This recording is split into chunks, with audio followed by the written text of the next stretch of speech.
guys, my name is Krista and welcome to my YouTube channel. Alexa, what's the time please? It's 8:09 a.m. So the shopping delivery is due between 8:40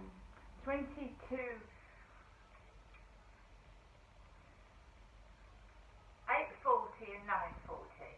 So 8:40 and 9:40 the shopping's due. So I haven't got kids. I've obviously not taken kids to school. I lost my children a long time ago, one to adoption. Basically, you wake up in the morning and you try and get on into the future and try and forget the past. Of course you do. You don't want to keep remembering the past, but they've stuck me in blocks of flats that have got children in them. They've all got their kids, 4 kids, 5 kids, 3 kids, and I lost mine years ago. So you're reminded on a constant daily basis. That just happens.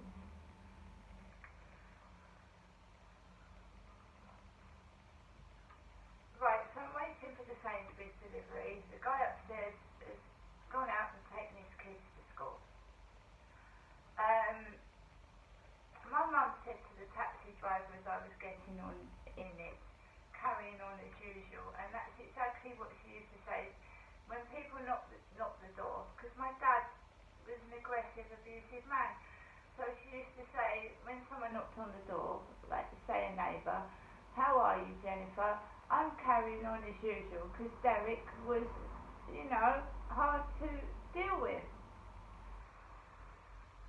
My dad had a hernia. He wore a belt around his stomach to hold his hernia in. I've had 4 kids. I've got stretch marks on my tummy, but I haven't got a hernia. So yesterday was bearable. I went round there, arrived about 3 o'clock, and I came home just after 6. So it was about 3 hours around there. 3.5 hours. I watched 4 in a bed. The hotel TV series, and Erica was one of the people that had a B&B, and Erica used to be my mother's hairdresser in Sydenham, London, just opposite Cobb's Corner. If anyone knows Sydenham very well, SE26, I used to live there, right near, go right onto Sydenham High Street. I used to live in a maisonette with my mum and dad and my sister, with no garden and no balcony, and I used to go up Sydenham High Street a lot to Slatter's Bakery to get my mum fresh cream cakes and crisps from, it was Safeways then and Wallace's and Safeways when I was a little girl in Sydenham High Street. I did return there a few years ago with my father, and we went to Lewisham and we walked down Sydenham High Street and to the Sydenham railway station, Upper Sydenham. And it hadn't changed, it was still basically the same with different shops, and the flats were painted a different colour, the ones that I lived in. So I didn't go and see my 2 schools. I went to Sydenham Girls' School and I went to St Michael's and All Angels Primary School. The primary school was a mixed school, and obviously Sydenham Girls' School was a girls' school. You don't send a boy to a girls' school, do you? That would be ridiculous. So, memories taking me to Sydenham swimming baths. There was a swimming bath in Sydenham, and I was taking a piss out of when I was in the swimming bath. My nose ran. Sometimes the water goes up your nose and it empties your sinuses. I've always had problems with my sinuses, and my nose started running, and there was a boy in the swimming bath, snotty nose. I mean, it was something ridiculous, but I didn't like going swimming after that. jumping on a fairground ride when I was a little kid as well, and I fucking hated the fairground rides, but I still went on them.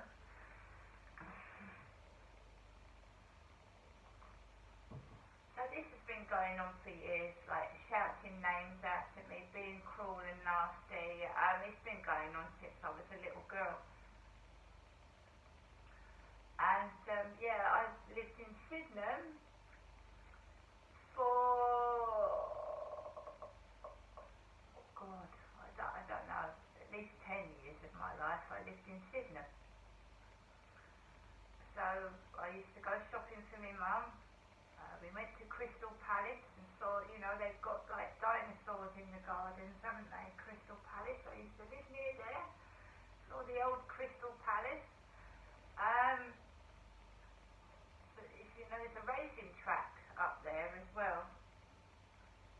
My mum and my dad used to take me to the park, and there's a racing track up there. You know, it wasn't obviously the centre of London, but it was more exciting than it is down here, to be honest. Why my dad wanted to move to Chatham in 1985, I don't know. My father just upped to move to Chatham in 1985, which is a complete contrast to London. He said that he bought 55 Victoria Road for £17,000 in 1985, and he had to get a mortgage on £17,000. But he said the reason why he moved is because he couldn't stand being in the flats with the neighbours, what they were doing. He wanted to own his own home before he was 40, and he did. He did get what he wanted. He owned his own house before he was 40. Before he reached 40, he bought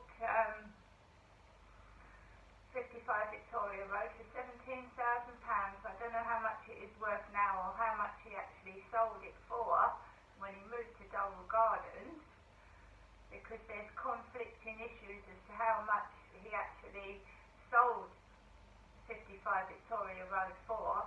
And there's another question I want to ask, is why my father left personal things behind in Victoria Road, people's identity, my mother's, mine, my provisional driving licence was in there, other personal documentation, even Christmas cards and photographs, and my dad just left everything.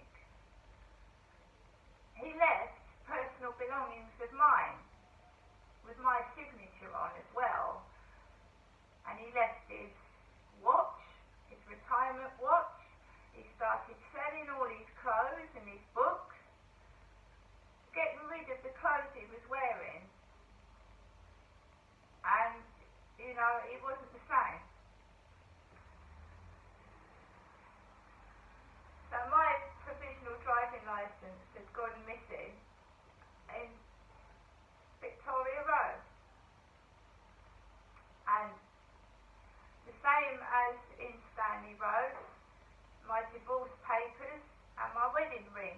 Someone had that. My 24 karat gold wedding ring, or 18 karat gold wedding ring, was taken, and my divorce papers went missing. So, you know, makes you wonder if the divorce was real. I can't get hold of my divorce papers. I was divorced in 2008 from my ex-husband.